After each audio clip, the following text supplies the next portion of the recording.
নমস্কাৰ বন্ধুসকল, মই ললিত কুমাৰ নাথ, আপোনালোক এছ ফাৰ্মাৰ লাইফ আছাম। আজি এটা ভিডিঅ' আনিছোঁ আৰু এই ভিডিঅ'টো এজনী গৰু, চেউৰী গৰু, আৰু তাই বৰ্তমান দুদাঁত লাগিছে, জাষ্ট দুদাঁত লাগিছে। আৰু তাই এজনী গিৰ গৰু হয় আৰু এই গৰুজনীক মই দিয়া গৰু হয়। এই গৰুজনী মই এজন দাদাক দিছিলোঁ আৰু এই গৰুজনী বৰ্তমান তাৰিখত আপোনাৰ 6 মাহৰ প্ৰেগনেণ্ট। এই গৰুজনী 6 মাহৰ প্ৰেগনেণ্ট আৰু এই গৰুজনী আপোনালোকে আদাৰ কোৱালিটি দেখিলে হাম চাইজ, বডি ষ্টাইল, কাণৰ চাইজ, মাথাৰ চাইজ, A to Z যিখিনি হ'ব লাগে আপুনি গোটেইখিনি দেখিলে।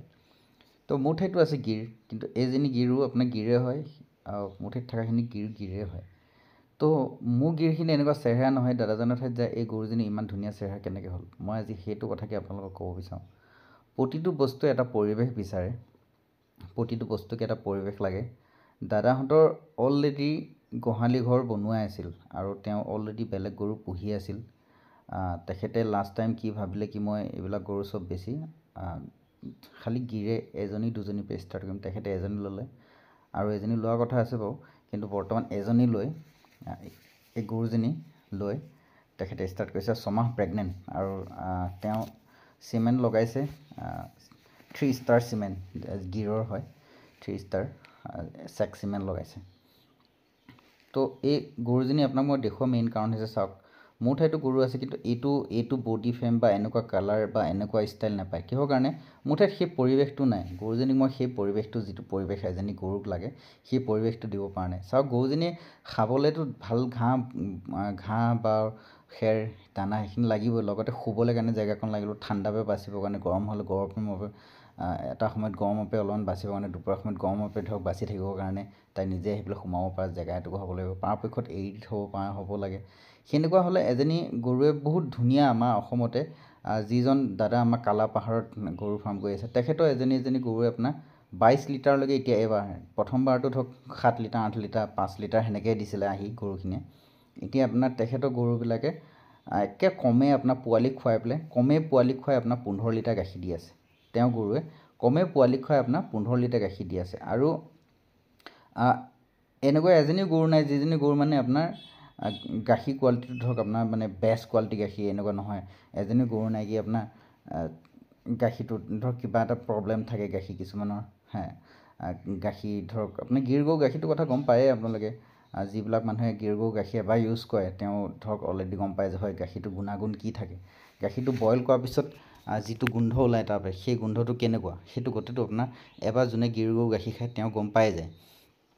তো মই সেইটোৱে ক'ব বিচাৰিছোঁ, মোৰ ঠাইত পৰিৱেশ পোৱা নাই। আৰু কাৰণ মই কি ক'ম আপোনালোকক, মই বেপাৰী টাইপ মানুহ হয়, মানে বেপাৰী টাইপ কি, বেপাৰী মানুহ হয়। মই ধৰক ছাগলী আনিলোঁ, ছাগলী বেচিলোঁ, সেইবিলাকত ধৰক সময় কম দিব পাৰোঁ। আৰু গৰুখিনি মোৰ মানে তিনিচুকীয়াৰ পৰা নগাঁও আহিছে, সেনেকৈ উল্টা পুল্টা কৰাৰ কাৰণে গৰুখিনি অলপমান ধৰক গাখীৰ দিয়ে নিদিয়া নহয়, কিন্তু মানে এই দাদাজনৰ গৰুজনীয়ে যিটো গাখীৰ দিব মোৰ ঠাইত থকা গৰুৱে সেনেকুৱা গাখীৰ নিদিয়ে। মোৰ ফাৰ্মৰ বেলেগৰ ঠাইত গ'লে সেই নিচিনা গাখীৰ দিব, যেতিয়া পৰিৱেশ পাব।